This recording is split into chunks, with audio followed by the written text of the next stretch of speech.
성소에 들어가 보좌. 제가 일부 예배 때에도 설교하다 말고 일부 예배 참석한 성도들에게 야단을 쳤어요. 무슨 야단을 쳤냐면 떠들지 말라고, 예배 시간에 돌아다니지 말라고 야단을 쳤어요. 제가 그 전까지만 하더라도 우리 성도들 야단을 잘 못 쳐요. 왜냐하면 떠드는 사람 떠들지 말라고 얘기하면 얼마나 무안할까, 얼마나 마음에 상처가 될까. 예배 시간에 돌아다니는 사람한테 돌아다니지 말라 그러면 그 사람이 얼마나 속상할까, 그 생각 때문에 제가 제대로 얘기를 못했어요. 근데 오늘은 제가 하려고요. 왜냐하면 우리는 지금 사람들 보라고 예배드리는 것이 아니라 하나님 앞에 예배드리고 있어요. 근데 하나님 앞에 예배드리는 사람이 지금 옆 사람이랑 잡담하는 것이 맞겠습니까? 예배 시간에 돌아다니는 것이 맞겠습니까? 지각하는 것이 맞겠습니까? 이건 아니죠. 저 보라고 예배드리러 나온 것 아니죠? 여기 앞에 담임 목사 보라고 얼굴 비치는 거 아니잖아요. 지금 우리는 살아계신 하나님, 온 우주 만물의 주인 되신 하나님, 그 하나님 앞에 예배드리는 겁니다. 그러니까 여러분의 예배의 자세와 태도부터 고치시기 바랍니다. 2000년 시드니 올림픽 개막식 때에 그 시드니의 하버 브릿지라고 하는 곳에 큰 글씨가 하나 붙었어요. 개막식 장면을 비춰주면서 그 하버 브릿지의 그 큰 글씨가 방송을 통해서 세계 전역에 다 비춰졌고 많은 사람들이 그 글씨를 보게 되었습니다. 그 글씨는 이터너티, 무슨 뜻이냐면 영원이라고 하는 뜻입니다. 한번 따라해 보십시다. 영원. 영원이라고 하는 뜻이에요. 그 사람들이 왜 올림픽을 하면서 저 글씨를 저렇게 크게 저기다 갖다 붙여놨는가? 사람들이 이런저런 이야기를 하다가 아하, 잠시 후부터 올림픽 경기가 시작되니 많은 선수들에게 그 경기에서 영원하게 남을 만한 기록을 세워라, 그런 의미에서 그 글씨를 붙여놨구나, 이렇게들 해석을 했습니다. 그런데 그 글씨는 그런 의미가 아니었어요. 호주 사람들, 특별히 시드니 사람들은 그 글씨의 의미를 다 알고 있었습니다. 그 글씨의 의미를 알기 위해서는 1930년대로 거슬러 올라가야 돼요. 아서 스테이시라고 하는 사람이 있었습니다. 이 사람은 1차 대전에 참전한 참전 용사였어요. 전쟁에서 돌아온 후에 그가 어떤 삶을 살았냐면 술주정뱅이의 도박꾼에 그렇게 폐인적인 삶을 살았던 사람입니다. 전쟁에서 돌아와서 정신을 못 차린 거예요. 너무나 그 전쟁의 고통과 아픔이 충격이어서 날마다 술을 먹고 집이 없어서 노숙자 생활을 하고 그리고는 우울증에 도박에 그렇게 폐인처럼 매일매일을 살다가 1932년 11월 어느 날 주일날 밤이었는데 길거리를 지나가고 있는데 어느 한 교회에 예배드리는 소리가 들렸어요. 이 사람이 그래서 그 예배당 안으로 찾아 들어갑니다. 그때에 예배가 한참 진행되고 있었는데 리들리라고 하는 목사님이 영원함에 대해 설교를 하고 계셨어요. 우리 인생에는 반드시 종착역이 있는데 예수 그리스도를 믿는 사람들은 그 종착역에서 인생이 끝나는 것이 아니라 영원한 세계를 얻게 된다. 그래서 이터너티, 영원한 것에 대해서 계속해서 강조를 했어요. 영원. 그런데 그 영원이라고 하는 단어가 이 스테이시의 마음에 확 박힌 거예요. 자기가 이제까지 살아왔던 인생을 돌아보니까 다 부질없는 인생을 살았어요. 너무나도 허황된 삶을 살았어요. 이제부터는 영원한 삶을 추구하며 그 영원한 것을 위해서 살아야 되겠다라고 하는 마음을 먹게 됐어요. 그때부터 이 스테이시라고 하는 사람의 인생이 완전히 뒤집어집니다. 그리고는 그 다음 날부터 새벽 일찌감치 일어나서 사람들이 일어나기 전 일찌감치 새벽같이 일어나서 커피 한 잔을 책상 위에 올려놓고 성경책을 펴듭니다. 그리고는 그 성경책의 말씀을 읽습니다. 묵상합니다. 기도합니다. 그리고는 기도가 다 끝난 다음에 이 스테이시는 분필을 하나 가지고 길거리로 나갑니다. 길거리로 나가서 눈에 보이는 곳마다 다 영원이라고 글씨를 씁니다. 남의 집 대문에다가도 영원, 전봇대에다가도 영원, 담벼락에다가도 영원, 길거리 표지판에다가도 영원, 사람들이 지나가는 보도블록에다가도 영원, 영원. 매일 끊이지 않고 그 영원이라고 하는 글씨를 씁니다. 처음에 시드니 사람들은 도대체 이 글씨를 누가 쓰는 건가 몰랐어요. 나중에 알고 보니까 이 스테이시라고 하는 사람이 밤새도록 써놓으면 날이 밝으면 시드니 사람들이 보게 되는 거죠. 이 사람이 몇 년 동안 글씨를 쓰냐면 35년 동안 매일같이 글씨를 씁니다. 수십만 번의 영원, 영원, 영원을 적었어요. 나중에는 그 스테이시라고 하는 사람이 이 글씨를 쓴다는 사실을 알고 시드니 사람들이 이 스테이시를 뭐라고 불렀냐면 미스터 영원. 미스터 영원 씨가 오늘도 글씨를 쓰고 갔다고. 여러분, 우리 같으면 어떻게 했겠습니까? 누가 밤새 남의 집 담벼락에다가 낙서를 해놨어? 누가 남의 집 대문에다가 이렇게 글씨를 써놨어? 하고 난리를 치고 야단을 했을 것입니다. 그런데 시드니 사람들은 오히려 좋아했다는 거예요. 그 영원이라고 하는 글씨, 이터너티라고 하는 글씨를 보면서 너무너무 좋아했다는 것입니다. 그래서 그것을 기념하기 위해서 2000년 시드니 올림픽 때 그 하버브리지에 크게 그 미스터 영원 씨의 글씨체를 본따서 영원, 이터너티, 그 글씨를 크게 새겨놓았던 것입니다. 이 이야기는 우리에게 많은 것을 말해주고 있습니다. 사람들이 영원한 것에 대해 관심 없는 것 같지만 사람들은 영원한 것에 관심이 있다는 거예요. 누구 하나 빠짐없이 영원한 것에 관심이 있고 그 영원한 것을 소유하고 싶고 그 영원한 것을 붙잡고 싶어 하는 것이 모든 사람들의 마음이라는 사실을 우리에게 알려주고 있습니다. 여러분은 영원한 것에 대한 관심이 있으십니까? 영원한 것을 사모하십니까? 영원한 것을 소유하기를 원하십니까? 오늘 우리가 읽은 본문은 지금으로부터 3000년 전에 살았던 솔로몬의 말씀입니다. 그런데 이것은 비단 솔로몬의 말씀이 아니라 하나님이 솔로몬을 통해서 오늘 이 시대를 살아가는 우리들에게 주시는 말씀입니다. 제가 다시 한번 할게요. 이 전도서 3장 11절의 말씀은 솔로몬의 말씀입니다. 그러나 솔로몬의 말씀만 아니라 하나님이 솔로몬을 통해 오늘 이 시대를 살아가는 우리들에게 주시는 말씀입니다. 솔로몬은 매우 화려한 삶을 살았습니다. 그가 얼마나 화려한 삶을 살았는지는 성경을 보면 자세하게 나와 있어요. 열왕기상 4장, 10장, 11장, 역대하 1장 보면 솔로몬이 얼마나 화려한 삶을 살았는지가 다 나옵니다. 최고의 명예를 누렸고 최고의 권력을 누렸고 또 가장 좋은 음식은 다 먹었고 가장 좋은 옷은 다 입었고 가장 좋은 물건은 다 썼어요. 금은보화를 마음껏 누렸던 사람이 바로 솔로몬입니다. 매일같이 여자를 갈아치울 정도의 그런 화려하고 사치스러운 삶을 살았습니다. 그래서 솔로몬은 스스로 이렇게 고백합니다. 전도서 2장 25절에 보니까 누가 먹고 즐기는 일에 있어서 나보다 더 해본 사람이 있으랴. 먹고 놀고 즐기는 일 나보다 더 해본 사람이 있으면 한번 나와봐. 이렇게 말할 정도로 솔로몬이 그렇게 화려한 삶을 살았습니다. 그런데 그 모든 것들을 경험하고 난 후 솔로몬의 결론이 무엇입니까? 전도서 12장에 나와 있습니다. 헛되고 헛되도다. 모든 것이 헛되도다. 우리가 그토록 동경하는 부유하고 넉넉하고 화려하고 사치스러운 삶을 다 살아보고 난 다음에 솔로몬이 내린 인생의 결론은 헛되고 헛되도다. 모든 것이 다 헛되다는 거예요. 그것을 다 하고 살면 행복할 줄 알았는데 안 행복하다는 거예요. 다 누리면 기쁠 줄 알았는데 기쁨이 없다는 거예요.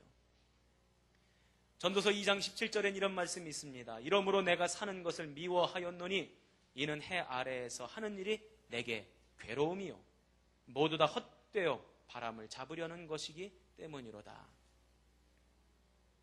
사는 게 고통이랍니다. 사는 게 힘들대요. 사는 게 지나가는 바람을 잡는 것과 같대요.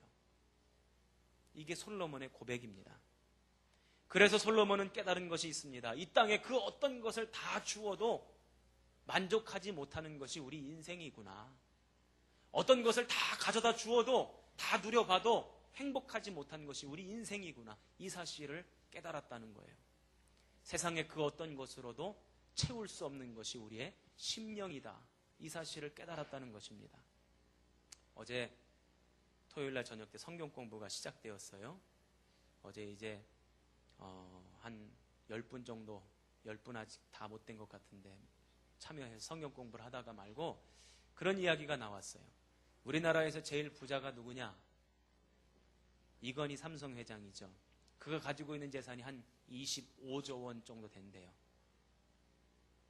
너무 많으면 놀래지도 못해. 그런데 25조 원은커녕 저는 1억 원이라고 하는 돈도 셀 수가 없을 정도로 많다고 느껴요. 1억 원. 1억도 많은데. 그러면 25조 원은 도대체 1억이 도대체 몇 개가 있는 거냐? 여러분 1억이 1000개도 아니고 10,000개가 있어야 1조가 돼요. 다시 한번 얘기할게.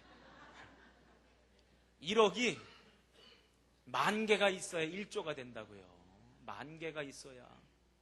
그런데 25조면 도대체 1억이 몇 개가 있는 거예요? 25만 개가 있는 거예요. 25만 개. 나는 하나도 없는데. 그런데 여러분에게 25조 원이라고 하는 돈이 있으면 여러분 만족하시겠습니까? 우리 같으면 더 이상 돈 안 벌어도 돼.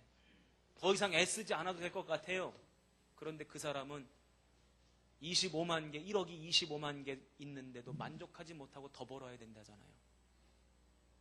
이게 우리 인생이에요. 솔로몬은 그래서 깨달았어요. 아, 그렇구나. 세상에 그 어떤 것으로도 만족할 수 없게끔 하나님이 우리를 만들어 놓으셨구나. 그래서 전도서 2장 11절에는 뭐라고 되어 있습니까? 하나님의 모든 것을 지으시되 때를 따라 아름답게 하셨고 또 사람들에게는 영원을 사모하는 마음을 주셨느니라. 아하, 영원한 것이 아니면 이 땅에 잠깐 있다 사라지는 것, 그 어떤 것으로도 사람은 절대 만족할 수 없다. 왜? 하나님이 그렇게 만들어 놓으셨으니까.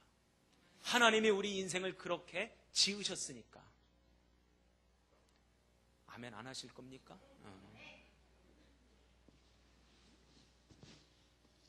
솔로몬이 이 사실을 깨달았어요. 그리고는 오늘 전도서 3장 11절을 통해서 이 사실을 우리에게 말해주고 있습니다. 솔로몬이 깨달은 이 내용, 하나님께서 사람에게 주신 이 마음, 영원을 사모하는 마음. 오늘 이 예배를 드리고 있는 여러분에게는 이 마음이 있습니까? 영원을 사모하십니까? 영원한 것을 소망하십니까? 아멘은 참 잘해요. 우리가 믿음 생활하며 하나님을 믿고 천국을 소망한다고 아멘, 아멘 합니다. 마치 봄철에 제비새끼가 어미가 날라오면 입 짝짝 벌리는 것처럼 아멘들은 잘하죠. 아멘, 아멘. 진짜로 그렇냐는 거예요. 정말로 그렇냐는 거예요. 실제적으로 영원한 것을 사모하는 마음보다 때로는 이 땅의 것을 사모하는 마음이 더 크지 않습니까? 그렇지 않아요?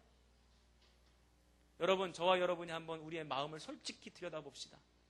정말 그렇지 않습니까? 영원한 것을 사모한다고 아멘은 하지만 실질적으로 이 땅의 것을 더 좋아해요. 어떻게 하냐고요? 정작 기도해 보라고 하면 대본에 그게 나와요. 기도하라고 하면 영원한 것에 대한 기도보다는 이 땅의 것에 대한 기도가 훨씬 더 간절하고 훨씬 더 많아요. 목사에게 와서 기도해 달라고 할 때 영원한 것에 대한 갈망을 기도하기보다는 이 세상의 필요, 이 세상에서 살아갈 때 있어야 할 것, 이것들을 기도해 달라고 할 때가 훨씬 더 많다는 거예요. 그 얘기는 우리의 마음이 지금 어디에 가 있다는 것입니까? 영원한 것에 가 있기보다는 이 땅에 가 있다는 것을 반증하는 겁니다. 여러분, 솔직해져야 합니다. 주님께서는 우리에게 뭐라고 말씀하십니까? 골로새서 3장 2절에 보니까 너희는 위의 것을 생각하고 땅의 것을 생각하지 말라. 위의 것을 생각하라는 거예요. 땅의 것은 생각지도 말라는 거예요. 왜요? 그 이유가 뭡니까? 마태복음 6장 33절에 뭐라고 되어 있습니까? 먼저 그의 나라와 그의 의를 구하라. 그리하면 이 모든 것을 너희에게 더하시리라.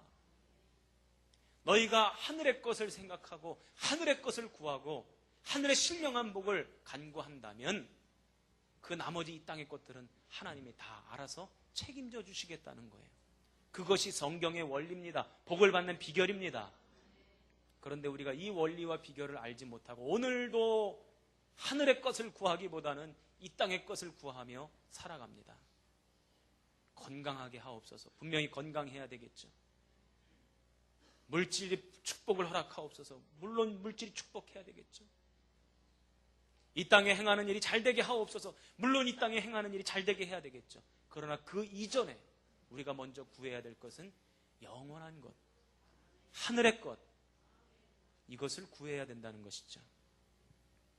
왜 그럴까? 저 이번 주간에 이것 놓고 고민 많이 했습니다. 왜 그럴까? 왜 그럴까? 아멘은 하는데, 그래야 된다고 생각은 하는데 왜 여전히 우리는 이 땅의 것에 매여 살까? 왜 그럴까? 분명히 하나님께서는 사람을 지으실 때 영원한 것을 사모하는 마음을 담아주셨다고 했는데 그 왜 영원한 것을 사모하는 마음은 어디로 간 것일까? 봤더니 우리의 마음이 왜곡되어 있어요. 원해야 되는 것을 원하지 않고 원하지 않아도 되는 것을 원하는 이 왜곡된 마음, 누가 준 마음이냐면 사단 마귀가 주는 마음이에요. 요한계시록 12장 9절에 보니까 사단 마귀는 온 천하를 꾀하는 자라, 온 천하를 속이는 자예요. 그래서 우리의 마음을 속이고 있어요. 우리의 마음을 왜곡시키고 있어요. 진정 우리가 원해야 될 것이 무엇인지를 모르게 만들고 있어요. 여러분, 사단 마귀에 속지 마십시오. 진짜 우리가 원해야 되는 것을 원하는 저와 여러분 되기를 축원합니다. 자, 우리 옆에 분 손 붙잡아 보십시다. 손 붙잡아 보세요. 자, 뭘 원하세요? 한번 물어보세요. 뭘 원하세요?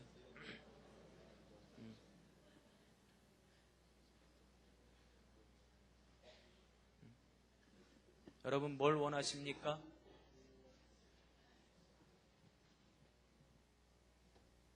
원하는 것 얘기해 보라고 하면 왜곡된 마음, 왜곡된 것을 말할 경우가 많습니다.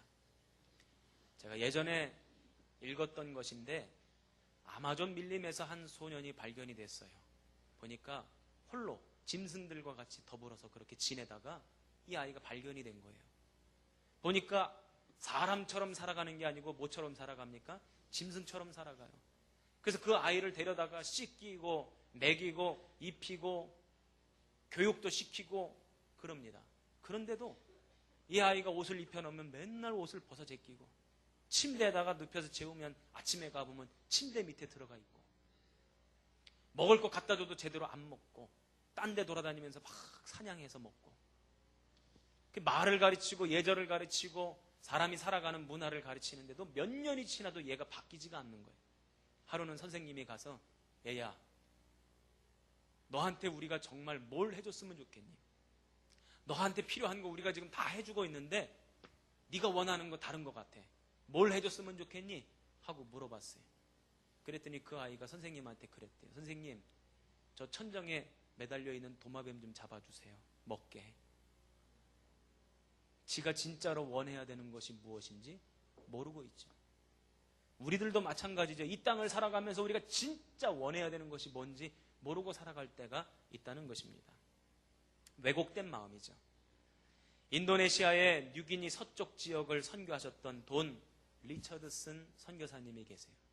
이분이 사위 부족을 선교하셨는데 딸 부족이 아니고 사위 부족. 웃으라고 한 얘기인데 진지하네. 사위 부족을 선교했는데 이 부족은 뭘로 유명하냐면 식인 문화가 있는 부족으로 유명해요. 사람을 잡아먹는 거예요. 옆에 있는 부족이랑 전쟁을 해서 가서 사람을 죽여서 그 죽은 사람을 끌어다가 그 사람을 잡아먹는 거예요. 그 사람 중에 사람의 뇌를 파먹고 그 두개골을 베개로 삼고 잠을 자는 사람을 진짜 용사로 그렇게 축해 세웠다는 것입니다. 이 선교사님이 가서 아무리 복음을 전하고 아무리 선교를 해도 복음을 받아들이지를 않는 거예요. 오히려 예수님을 배반한 가룟 유다를 영웅으로 생각을 했대요.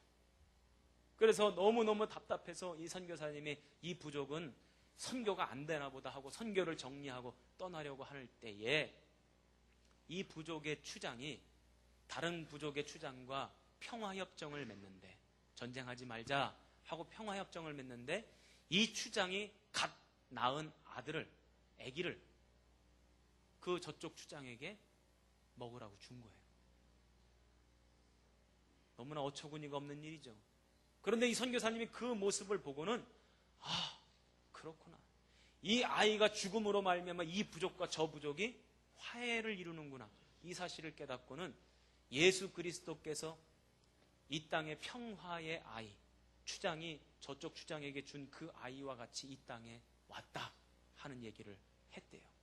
그랬더니 그때부터 사람들이 변화되기 시작하고 복음을 영접하고, 그리고는 예수 믿는 사람들이 생겨나고 살인을 하는 문화가 점점 사라지기 시작했대요.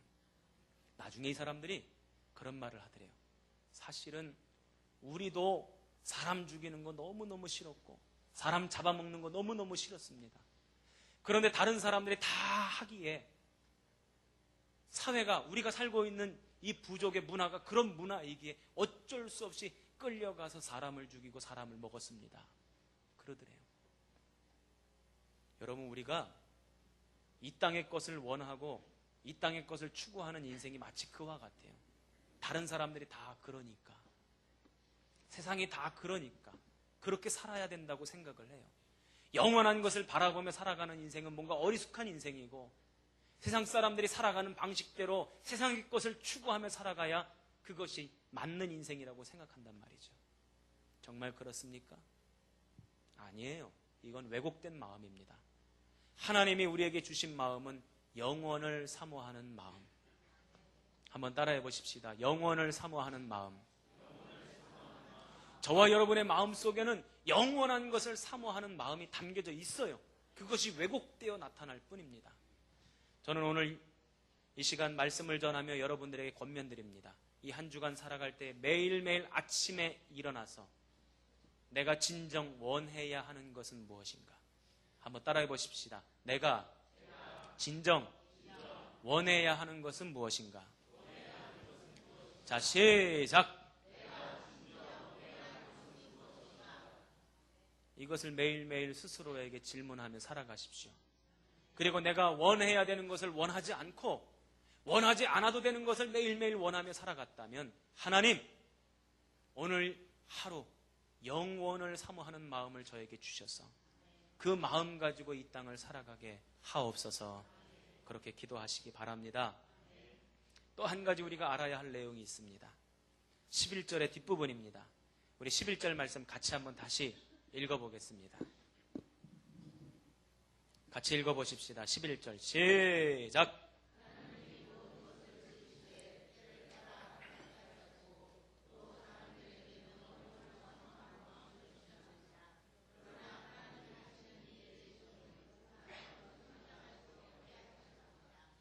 아멘. 솔로몬은 하나님이 우리를 영원한 것을 사모하도록 창조하셨다고 이야기합니다. 그런데 그 마음을 어떻게 충족시켜 주실런지는 잘 모른다, 이렇게 이야기하고 있어요. 분명히 어떤 방법으로든지 간에 영원을 사모하는 마음을 채워주실 텐데, 우리 마음을 채워주실 텐데 그 방법도 모르겠고 어떤 통로를 통해서 그렇게 하실지 모르겠다라고 하는 것이 솔로몬의 결론입니다. 분명히 이 문제를 해결해 주시긴 할 텐데 우리가 그것을 예측하거나 상상할 수 없다, 이렇게 솔로몬은 결론을 내리고 있어요. 그런데 우리는 알고 있어요. 3000년 전에 살았던 솔로몬은 모르지만 오늘 이 시대를 살아가는 우리는 영원을 사모하는 우리의 마음이 무엇으로 채워질 수 있는지, 누구를 통해 채워질 수 있는지 우리는 알아요. 누굽니까? 그분이 누굽니까? 바로 예수님이십니다. 예수님으로 말미암아 우리의 빈 마음, 허전한 마음 채워질 줄로 믿습니다. 우리의 스스로의 노력으로는 안 됩니다. 오직 한 길, 예수님밖에 없습니다. 아무리 영원한 것이 좋고 아무리 영원한 것이 화려하고 아름답고 그래도 그것을 내 것으로 만들지 못하면 소용이 없어요. 우리 올가을에 단풍여행 갔다 오신 분 손들어 보세요. 단풍여행. 올가을에 단풍이 그렇게 예쁘게 졌다는데 단풍여행 손들어 봐요. 괜찮아요. 네, 내리세요. 너무너무 예뻤죠? 올해 단풍 예뻤죠? 그런데 그렇게 아름답고 예쁜 것도 앞이 보이지 않아서 볼 수 없는 사람에겐 아무 소용이 없는 거예요. 제가 지금으로부터 한 10여 년 전에 이스라엘 성지순례, 이집트, 이스라엘, 요르단 성지순례를 다녀왔는데 그 성지순례를 다녀오니까 성경에 나와 있는 말씀이 다 이해가 되더라고요. 그전엔 잘 이해가 안 됐는데 직접 가서 눈으로 보니까 이해되는 부분이 많아졌어요. 이집트의 피라미드를 보고 야, 수천 년 전에 어떻게 사람들이 이걸 지었을까? 이스라엘에 가서 그 성서 시대의 역사를 야, 이것이구나. 제가 느꼈어요. 직접 보고 깨달았어요. 그런데 저랑 같이 갔던 목사님들 가운데에 앞을 보지 못하는 목사님이 계셨어요.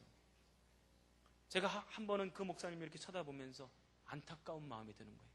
이 좋은 것을 직접 눈으로 봤으면 좋았을 텐데 앞을 보지 못하니까 못 보시는구나. 여러분, 영원한 것도요, 아무리 좋아도 그것을 내 것으로 만들지 못하면 소용이 없습니다. 영원한 것 내 것으로 만드시기 바랍니다. 하나님께서 그 통로를 단 하나의 통로로 만들어 주셨어요. 바로 예수 그리스도를 믿음으로 말미암아. 예수 그리스도를 믿음으로 말미암아 우리가 영원한 것을 얻게 하시고 영원을 사모하는 마음이 충족되게 하셨다는 사실을 기억하시기 바랍니다. 바로 그것이 십자가의 신비. 여러분, 우리가 인생을 살면서 다른 그 어떤 것으로도 채울 수 없는 마음, 오직 예수 그리스도의 십자가를 통해서만 채울 수 있습니다. 이 사실을 기억하시고 십자가를 붙들고 살아가는 저와 여러분 되기를 주님의 이름으로 축원합니다. 왕의 지성소에